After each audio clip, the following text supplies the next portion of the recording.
It looks like the NBA expansion is finally upon us, potentially. Something that has been talked about for years and years and years. I think since the Seattle Supersonics have moved to Oklahoma. Now, per Adam Schefter, let me pull up the tweet for you guys. The NBA will hold a vote at the Board of Governors meeting March 24th through March 25th to explore adding expansion teams exclusively in Las Vegas and Seattle. With the two franchises targeted for the 2028-2029 season, there is momentum for stakeholders to approve surveying what industry executives project will be bids in the $7 to $10 billion range for each team. Now, from what I'm gaining from this tweet is that it's Seattle and Las Vegas are bust, okay? Like in the previous years, they were talking about, you know, like Nashville or Mexico City or Vancouver, Seattle, Las Vegas. There was multiple options of teams of where this expansion could lead, but now it just seems like it's exclusively Las Vegas and Seattle. So it seems like there has been meetings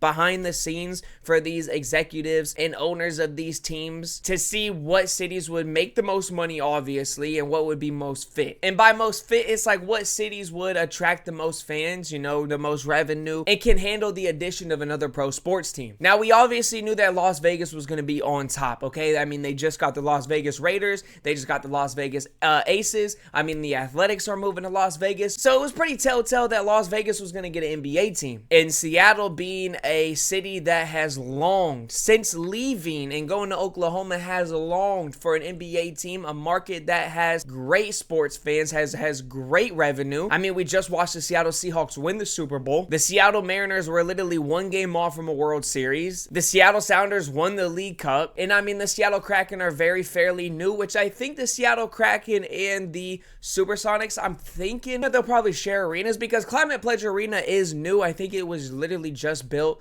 for the for the Kraken, if I'm not mistaken. So those were obviously the two teams that would have been on top of the list. Now, a push for the 2028-2029 season is something that I didn't see. I didn't think it would be this soon. I thought it would be further down the line, but I'm guessing that this has been something that's been happening. Now, we've heard the rumors, but I'm guessing that they've actually been having meetings behind the scenes because I know that they were waiting for the Boston Celtics deal for that team to sell, and they were waiting for the new TV deal that I think happened last spring, if I'm not mistaken. So they were waiting for those things to happen before they could move on in expansion talks. Now, this would obviously be adding two new teams to the Western Conference of the NBA, so they'd have to move the Eastern Conference over, so it'd be a 16-16 split. The two teams that they've been talking about is the Memphis Grizzlies and the Minnesota Timberwolves. I personally think it's going to be the Grizzlies, but I wouldn't be surprised if it was the Timberwolves. It'd be kind of cool to see the Timberwolves move over to the East, but I think the Grizzlies is kind of, they're at that point. I thought it was going to be New Orleans, honestly. I thought that the New Orleans were going to move over, but I think Grizzlies, you know, they're right there in the middle. They're in Tennessee. You might as well just move them over. Now, let's get to the NBA expansion draft rules, at least the current ones. I don't know if they'll make any changes coming towards the 2028-2029 season, but this is the rules that we have set in place today. Expansion teams will get to steal unprotected players from teams, and teams can protect 8 of their players. So only 8 players of their roster will be protected per roster. And you're like, well, that's a good amount of players. But here's the catch. Teams can't protect players on expiring contracts or restricted free agents. Now, if this vote goes through and this expansion happens, this is something that teams are going to look out for in the next upcoming years, and their depth lineup and how much they pay players and how they go about the additions to their teams. Because if they can only protect 8 players in 2026 in 2 years, then it's going to change a lot of stuff. Only 1 player taken per team is a little confusing to me. I'd have to do a little bit more research, or if somebody could let me know in the comments, does that mean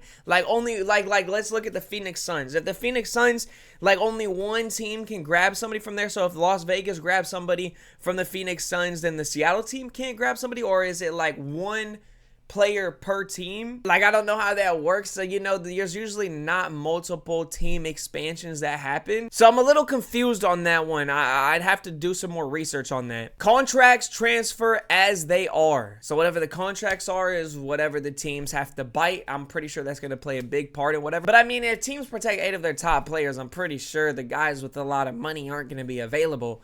Expansion teams get good NBA draft chances at #1 pick. Obviously, that makes a lot of sense. It's just, if there's 2 expansion teams some of these rules are just a little weird. Like the only one player taken per team is just, I don't know how that's going to work. Now, obviously, how many players on an NBA roster? Like 15, 16? I think it's like 15 or 14 if I'm not mistaken. So like maybe some teams will be left alone if the rule goes by, or maybe one player per every NBA team will be taken. So that's where the whole only one player taken per team. If there's 30 other teams, then that's 15 players right there. But there's going to be rookies, you know what I mean? So it's a whole thing. But honestly, this is going to be huge for the NBA. This is something that has been talked about, obviously, for years and years. If this goes through and it is how they're talking, then this is really only 2 years away. It's 2026. So we got the 2026-2027 season, 2027-2028 season, and then, so yeah, about after this season, there's only 2 other seasons before then. But I mean, if everything goes through on March, then we'll probably have rollouts either this or next summer. I mean, we still gotta, I'm guessing that the Seattle